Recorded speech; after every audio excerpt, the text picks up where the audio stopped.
E aí, pessoal, boa tarde. Hoje eu vou revisar mais duas aulas de DCC 024. São as aulas 7 e 8 da segunda metade do semestre. Não, desculpa, as aulas 9 e 10 da segunda metade do semestre. Então, a primeira dessas aulas é sobre modelos de custo. Então, naquela ocasião, no dia 7 de novembro, nós falamos sobre algumas características de linguagem de programação relacionadas à complexidade assintótica de construções sintáticas que essas linguagens possuem. Então a gente falou de quatro modelos de custos, basicamente. A gente falou de listas, do modelo de listas, do modelo de chamadas de funções, do modelo de unificação e do modelo de arranjos em linguagens imperativas. Então, no que toca a listas, essas linguagens funcionais, elas todas seguem um modelo que foi criado em Lisp, lá nos primórdios da história das linguagens de programação. Então, naquela ocasião, John McCarthy, ele criou essa linguagem Lisp para manipular listas, e a gente tinha aqui duas operações que eram baratas, que era ler a cabeça e ler a cauda da lista. Bom, no final das contas, o que a gente tem agora é que eu não consigo ler o enésimo elemento de uma lista em O de 1, como eu faria com um arranjo. Eu preciso aqui de uma quantidade linear de operações para ler o enésimo elemento de uma lista. Prolog, ML, Haskell, Lisp, a maior parte das linguagens funcionais, seguem esse modelo. Então, basicamente, eu uso os construtores para obter referências para os primeiros elementos de uma lista. O construtor aqui no caso são os quatro pontos. E no final das contas, operações como appends, por exemplo, elas acabam sendo lineares, nesse caso aqui no tamanho da primeira lista, porque veja, eu estou sempre diminuindo em 1 o tamanho da lista em cada chamada recursiva. Uma outra questão que é interessante aqui em linguagens funcionais, bom, não em linguagens funcionais somente, mas em linguagens que possuem a noção de recursão, é a noção de otimizações de cauda rasa. Então, se a última coisa que uma função recursiva faz é chamar outra função, a gente diz que essa função é uma função de cauda rasa. E deixa eu dar um exemplo, né? Por exemplo, aqui. Rev é uma função de cauda rasa. A última coisa que ela faz, que rev faz, é chamar uma função recursiva, e no caso ela mesma, né?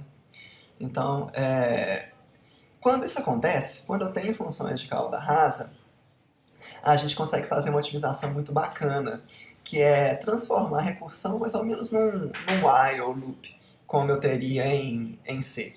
Então, o que acontece é que eu consigo reaproveitar o registro de ativação da função. Então, a função acaba se tornando muito mais econômica do ponto de vista de espaço. Em princípio, eu consigo transformar qualquer função em uma função de cauda rasa.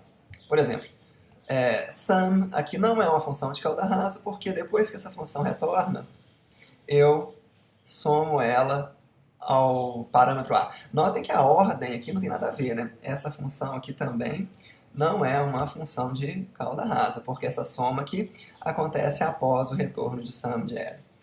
E aqui eu já tenho uma implementação equivalente, em ML, não é? Que é uma operação de cauda rasa. Nesse caso, eu estou movendo para a construção do parâmetro toda a computação que antes acontecia por ocasião do retorno da função. Aqui eu tenho uma função de cauda rasa. Vejam que aqui eu também tenho uma implementação de length. Nesse caso aqui ela não é uma função de cauda rasa. Aqui eu tenho uma implementação de length de cauda rasa, porque essa função auxiliar aqui, ela é uma função de cauda rasa, afinal de contas ela está movendo para o parâmetro a computação que antes acontecia no retorno da função. A terceira questão que a gente viu foi a questão da unificação. Então, em unificação, a gente tem esse modelo de busca exaustiva, eu vou procurar todos os ramos, né, igual a gente viu em aulas anteriores, dessa árvore de busca. E uma questão que é interessante é que quanto mais restritivas as primeiras cláusulas, mais eficiente é o predicado. Assim, em princípio, o Prolog não deveria levar ordem em consideração, mas a linguagem leva, sim, porque afinal de contas ela é implementada em uma máquina imperativa. Então, por exemplo, aqui eu tenho o predicado grandfather.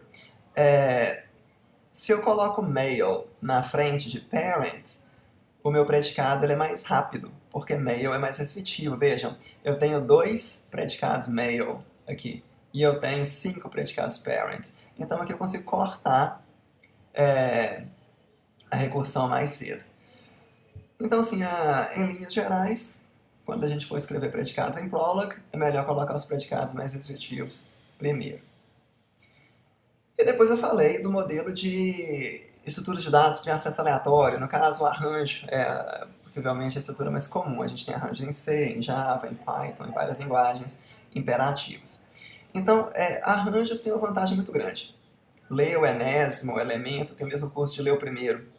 E isso acontece porque eu consigo transformar o acesso à memória em uma fórmula desse tipo aqui, por exemplo. O segredo para isso é que o arranjo está alocado contiguamente em memória. Então eu consigo calcular mais ou menos qual que é o desvio, né, o jump indireto que eu faço para obter a posição que eu quero. Uma coisa que eu tenho que pensar aqui é que quando eu tenho arranjos bidimensionais ou multidimensionais, como que eu vou atravessar essas estruturas de dados? Em geral, é melhor atravessar promovendo a localidade de referência. Por exemplo, em C, arranjos são armazenados por linha. Então, se eu fixo uma linha e vario as colunas, que eu atravesso o arranjo mais rápido, porque eu estou lendo objetos que estão mais próximos em memória. Quando eu faço uma busca no cache, eu já trago vários elementos juntos, então eu consigo atravessá-los mais rapidamente dessa forma. Nota que há linguagens, por exemplo, Fortran, que armazenam arranjos por coluna. Então, nesse caso, arranjos multidimensionais. É melhor fixar uma coluna e ir variando a linha, porque aí eu estou ganhando em localidade. E depois de modelos de curso, a gente falou de predicados numéricos em Prolog. Então, assim, a gente viu várias formas de fazer conta em Prolog. Então, em Prolog eu tenho alguns operadores para fazer contas. Um deles é o is e o outro é o que eu chamei de igual cortado. Então, o is, qual que é a semântica dele? Ele avalia a expressão da direita e unifica o resultado com a expressão da esquerda. O igual cortado avalia ambas as expressões e unifica os resultados. E o igual simples faz a unificação. Deixa eu mostrar para vocês. Então, se eu escrevo, por exemplo, x igual a 1 mais 1, o que eu obtenho é o símbolo mais 1. Se eu quero a interpretação aritmética desse símbolo, eu tenho que usar um is. Nota que se eu usar um igual cortado, isso aqui vai dar errado. Vai dar errado porque o x não está definido, mas eu posso escrever igual cortado assim, e aqui já dá certo, porque afinal de contas eu tenho, assim, eu avalio as duas expressões em ambos os lados e eu tenho aqui a resposta para minha unificação. Então em Prolog eu consigo fazer vários predicados do mesmo jeito que eu faço predicados em ML, assim, exatamente usando o is, por exemplo, para fazer computações. Uma coisa que é interessante em Prolog, vai cair na prova com certeza, é que é fácil fazer algoritmos que envolvem busca exaustiva. Por exemplo, aqui eu tenho um predicado que constrói subconjuntos de um conjunto.